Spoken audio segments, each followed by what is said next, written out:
It begins with a mass and a special meditation. Then on Tuesday afternoon, 115 Catholic cardinals begin formally the process of choosing a new pope. They've already held a series of preliminary meetings. But later, after a cry of extra omnes, or everyone out, the conclave of cardinals will finally get underway in the Sistine Chapel, which is there to the right of St. Peter's Basilica. Their first vote will be held this evening. We'll almost certainly have to wait much longer than that to find out who will be the next spiritual leader of the world's 1.2 billion Catholics. Così Dio mi aiuti e questi santi evangeli. And all those who will serve the cardinals during the conclave, doctors, nurses, waiters, Swiss guards, lift operators and drivers, all of them, all 90 of them, have taken an oath of secrecy. Anyone caught leaking information faces excommunication. There is a dynamic that takes over once they're in the Sistine Chapel. The first vote kind of lays out the names. We will have a pope by the end of the week. I don't think this is going to be a long conclave. And they're well prepared. They know what they have to do. And for the moment when that decision is made, waiting for the new pope, papal robes in 3 different sizes. And then finally, whoever is pope will emerge to greet the world standing in front of these new red curtains on a balcony at St. Peter's Basilica.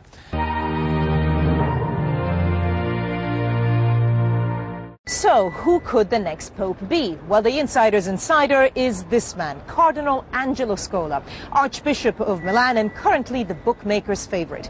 Now, he's seen as a safe pair of hands, but what might count against him is that he's Italian, and there are real pressures within the church for the next pope to be a non-European.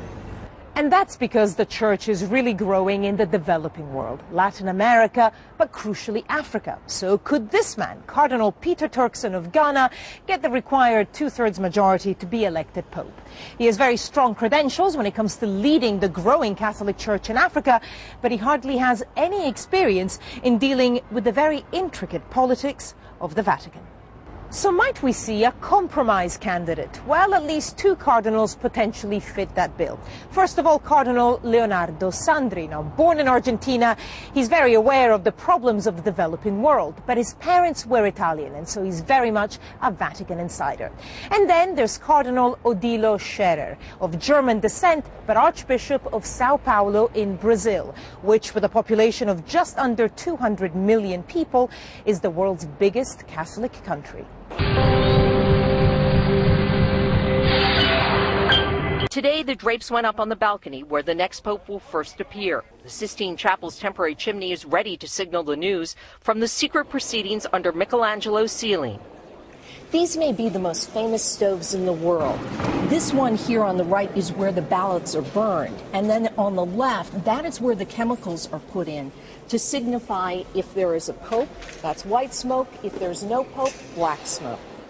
In the so-called Room of Tears next to the chapel wait the vestments for the new pope in small, medium, and large, as tonight American seminarians pray for their next leader.